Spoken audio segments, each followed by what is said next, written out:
Welcome to the Real News. I'm Eddie Conway, and I'm down in Greensboro, North Carolina, at the beloved Community Center. This organization has been fighting civil rights, black liberation, poverty, police struggles for the last 25 years. And this Greensboro itself is historically known as where the first set-in started at the Woolworth, with the students sitting in, demanding a right to eat at the lunch counters, etc. Today, Miss Michelle Alexandra is going to be here tonight to speak to the community, to an overflow crowd. Apparently, there's still people trying to get in. There's no more room left. We're going to cover that event, but I wanted to take a minute to look at the center and look at the people that were organizing the center and see what they're also doing in the community itself in Greensboro. My name is Nelson Johnson. You're in the beloved Community Center. It's also Faith Community Church. And this is a space and a place that engages with the injustices in our society and try to grow our city into being a beloved community. But there has to be a molecule, a DNA, a space and a place where that's modeled, and we do that here. We are deeply engaged with the police, and we are fighting for accountability. There's so many of our young people who are being jailed on frivolous charges. We've been called to the police issue perhaps more than any other single issue. This is our chapel. Okay. In one sense, it's a multi-purpose room. We have worship space on the other end of the building. Okay. But we have a lot of meetings in here. These are just pictures reflecting our work over time.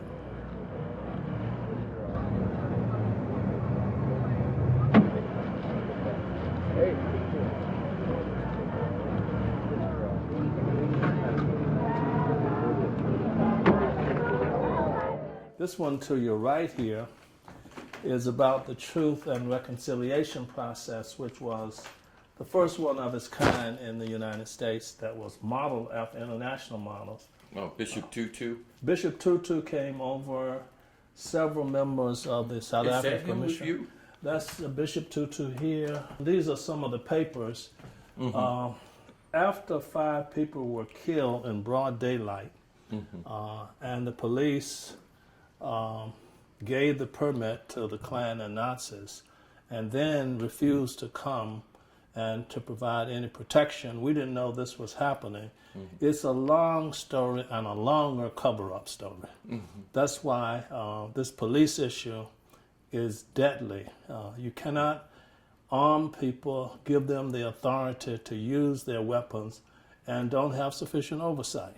And they lie and get away with it. So that's part of that whole story. Well, let me just go back just about that particular story there. It was an outrage. In a local trial and also in a federal trial, they were found not guilty? That's right. And why? That puzzles me a little bit. The atmosphere here was so thick with hatred. We had been doing some work, Marxists, and the whole communism was like we were Pol Pot, Stalin, Mao Zedong, in the worst presentation of each of them rolled together in one. And the trial never was about the facts. It was about who we were. And in some sense, the Klan and Nazis were videoed with their guns, shooting into the crowd, killing the lead organizer at Hall River, killing the lead organizer at the textile mill plant, killing a Latino brother who was organizing non-academic workers at Duke, killing the former president of Bennett College, student government, Sandy Smith, who was organizing at a textile mill, and the doctor who was there to protect people was shot flush in the face. And in terms of the Klan getting away, because the police were implicated in this, because they were essentially organized a counter demonstration to attack the march. So the DA could not even call certain people to testify because they would have. So we had no real representation. The district attorney was. Because he was representing the state and the state was implicated. So that's the short version of it. The Klan. Yes to the Klan. Yes to the Klan. Yes to the Klan. Yes to the Klan. Yes to the Klan. Yes to the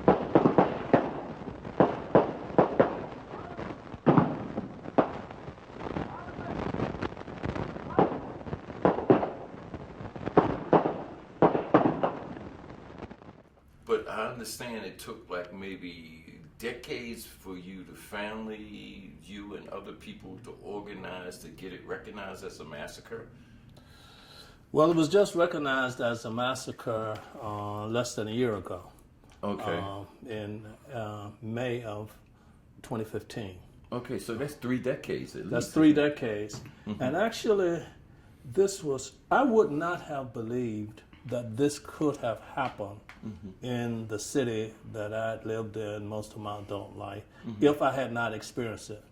And sometimes I'm reluctant to tell the story because it's practically unbelievable that the police would give the Klan the parade permit, deny us the right to constitutional right, to have arms. The Klan leader came over, he got scared and said that my people have machine guns. This is not going to be good. I think y'all should call it off. And the police refused to call it off, refused to tell us, and refused to be there. So that was the ugly trinity of that day. And then they had to demonize me and us, because that's the only way that you could get a verdict. When we finally had a trial, we had no standing. They would not allow our lawyers to join the case, friend of the court or whatever they call it. We then filed a civil case, and for the first time in the history of the United States, police officers, Klan members, and Nazi members were found jointly liable for wrongful death. By the way, it was one wrongful death. And they paid that family. And they paid that family, and he was the doctor. So it was clear that they weren't. Was he white? He was Jewish. Interesting. And actually, there was one white, 2 Jews, 1 Latino, and 1 black killed. So that's what happened then. But each trial took 6 months, 5 to 6 months. So you can imagine the amount of falsehood and propaganda that could be, that lawyers could put out in a 6-month period. And we had 3 different trials. And I understand that there were children there all throughout the protests and rally. In fact, your children were there? My 2 daughters were there. How old were they? They were 7 and 8.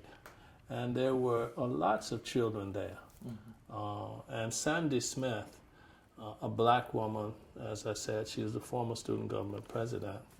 She was doing her best to get the children behind the building.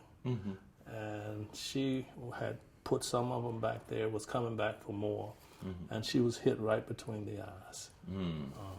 And all of it was painful, but Sandy's mother dropped her off at our home, Joyce and myself, and we just felt so, it was hard to go to South Carolina and tell her that her daughter was killed.